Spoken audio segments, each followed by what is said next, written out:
everyone. Happy evening, a very good evening. So INI-CET May 26 results are out, and I hope all of you appeared for the exam. You fared well in the exam. So we have with us one of the toppers, Dr. Saminathan here, who's got an amazing rank of 88 in INI-CET May 26. Heartiest congratulations, Doctor. Thank you, ma'am. Good evening, ma'am. It's a pleasure, Doctor. Same here. Thank you so much for being here and to share your insights with all our future aspirants as well, Dr. Saminathan. So, first of all, we would like to know that, was this your first attempt at INI-CET or you've attempted INI-CET before as well? I previously attempted November once, ma'am. November ends. That I got all there. I 1650. Oh, so from rank 1650 to rank 88. That's a huge improvement, definitely. So we would definitely like to know, what different did you do from your first attempt, that was in November, to this attempt?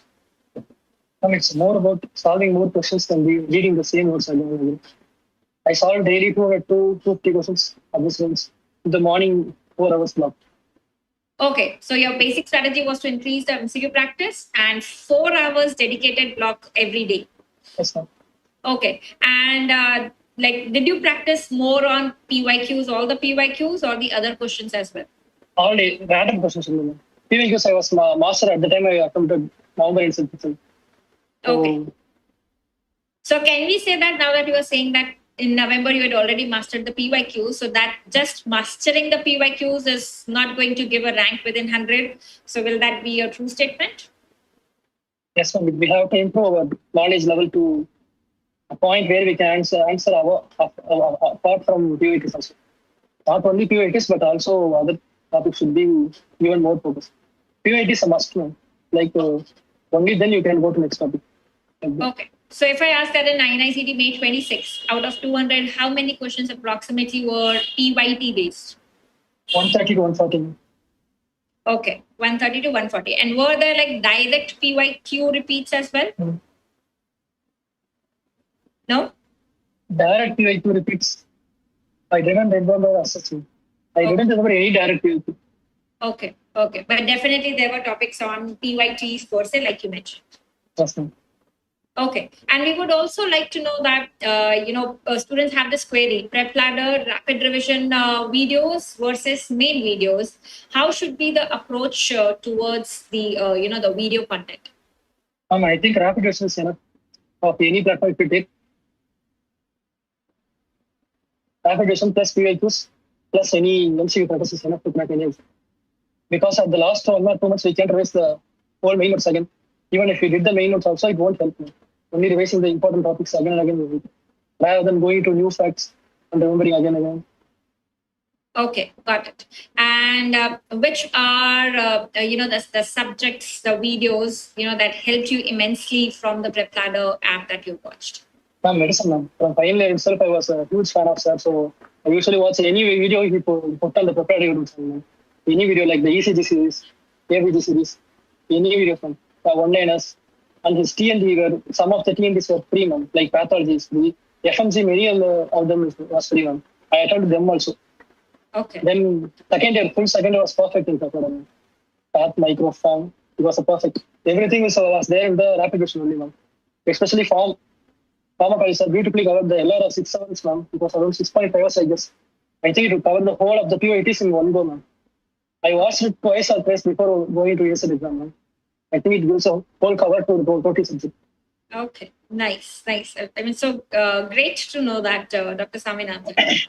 And, also we would like to know about, the mock test and the champions exam that is available. How was your approach towards it? How frequently did you give the mock test and how did you review them?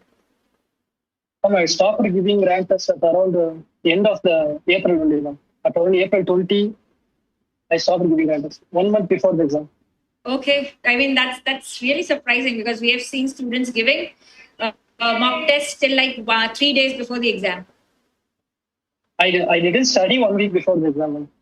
I just solved questions only, around 200 to 300 questions daily, and then I watched passively LRM. Like that only. I didn't want to pressure myself so much because the last time I pressured so much that I didn't remember properly in the exam. It was pre-planned. The last 1 week should be just passively watching a lot of videos, passively solving questions like that. I watched daily one movie, man, the last 1 week to make my mind more relaxed and go with the flow. I just studied around 6 to 7 hours, be in the most relaxed state. I'll give the exam also in a relaxed calm. Because even if it doesn't work out, we have NEET and then November INI-CET. So it's just a practice match like that. Yes. I mean, that's the very right approach, that you had learned. And I think you learned it from your previous attempt, definitely. November. Yes. Right. And that's a message I'm sure we want to convey to all the students that, first attempt, if you do not score well, do not get disheartened. There's always another chance that can help you just have the right approach. And how about the time management, in the exam, specifically INI-CET? Ma'am, in the previous November exam, the questions were so much lengthy questions, like 2 to 3 lines questions, ma'am. In the first set itself, I left 7 questions, ma'am, in the November exam. And the next question, I was managed to attempt around 185. 185 questions, attempt 3 questions left due to not able to manage the time properly, ma'am. So the next time I start around 9 o'clock, and within 12, I used to finish around more than 200 questions. Okay. I learned that reading the questions again and again will only change the perspective rather than consume the more time. So reading once and choosing the options itself will save more time. Reading again and again, I keep on reading the same line again and again. True that. I started time. You were able to manage time in this exam? Yes, ma'am. Because this exam mostly factual based. Usually, INI-CET won't give the fact based exam. Luckily, they gave this time. This time I have 1 minute, 1 to 2 minutes of prep. Nice. So how many attempt and how many did you get correct to get a rank of 88? 190, ma'am. I attempted 190. 155. I got 150 correct, 155 correct, 35 incorrect, 10. Okay. That's great. And what are you planning to pursue ahead? General surgery, ma'am. General surgery. That's amazing. And anything from your end, Dr. Saminathan, specifically what you have learned from your previous attempts, from your mistakes that you would like to convey to our future aspirants? It's about being more calm, ma'am. I learned it only after the November exam because I was so anxious. I didn't sleep properly. In the first set, I didn't answer first 5 questions. Out of anxiety, I couldn't read properly. So I was not able to manage the time. In the first set, I left 7 questions. But this time I was more calm, more cool. In the last 1 week, I used to watch daily one film, one movie daily to keep my mind more cool. That's just the exam. That's the question, 200 questions. Not more than that. Always I have a backup plan like NEET or November INI-CET. Just the exam. That's 200 questions that I usually give on 4 hours back. My morning 4 hours, I usually solve more than 200 questions. Like that only I go to the exam. Calm and composed. Mostly calm and composed. Even though we didn't study properly in the last moment, we kept the calm and read the question carefully. We can secure a good penalty. That's super. I mean, you've learned the right thing, and that has definitely helped you, is what we can definitely see. And also, we would like to know, when you were practicing questions from PrepLadder Q Bank as well. So, what tags while making custom modules or so did you specifically use to get the high yield question practice? I didn't use particular tags. All random questions. Okay. So you did not have an approach something like, image-based first, clinical first? All tags, ma'am. Always all tags. Okay. Nice. And did you practice the questions like specifically subject-wise or random all 19 subjects together? All 19 subjects daily, so that our neurons are more in line with reading the questions. Okay. And did you make, any separate notebook for the mistakes that you were making in these question practice or something? I made a separate notebook for GT mistakes alone. Okay. So I revised. Yes, ma'am. The last 1 week, I read 10 pages per day. So it keep on reading 90 subjects per day, like that. Okay. And the GT mistake book that you made, did it have the mistakes like GT wise or did it have categorized subject wise? So these are all subject wise, ma'am. Mostly one-liners. Like that. If a concept, I will screenshot it and add to my iPad like that. Okay. Got it.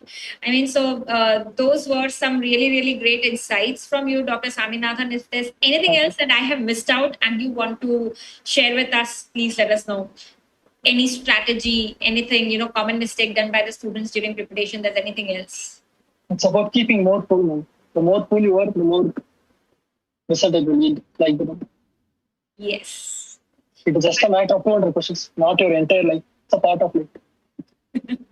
Great. And I'm sure it feels so good to be on the other side and, then to see yourself here in the hindsight. Really, keeping cool and calm is very, very important. Amazing.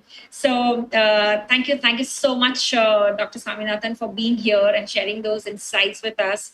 And the entire PrepLadder family is really proud of you. And we congratulate you and all the best wishes for your future journey as well. Thank you. Thank you. Thank you so much. Thank you.